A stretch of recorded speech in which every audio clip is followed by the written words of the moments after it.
Ever wondered why a single yawn can trigger a chain reaction in a room? Your brain is performing a fascinating social trick.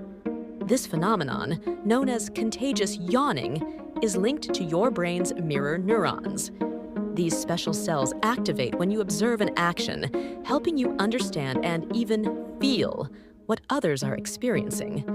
Contagious yawning is strongest among friends and family, highlighting its role in empathy and social bonding. It's your brain's way of connecting and synchronizing with those around you. Historically, this shared response might have helped groups stay alert together.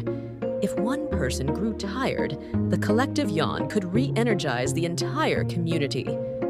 You yawn when others yawn because your brain is wired for connection and understanding.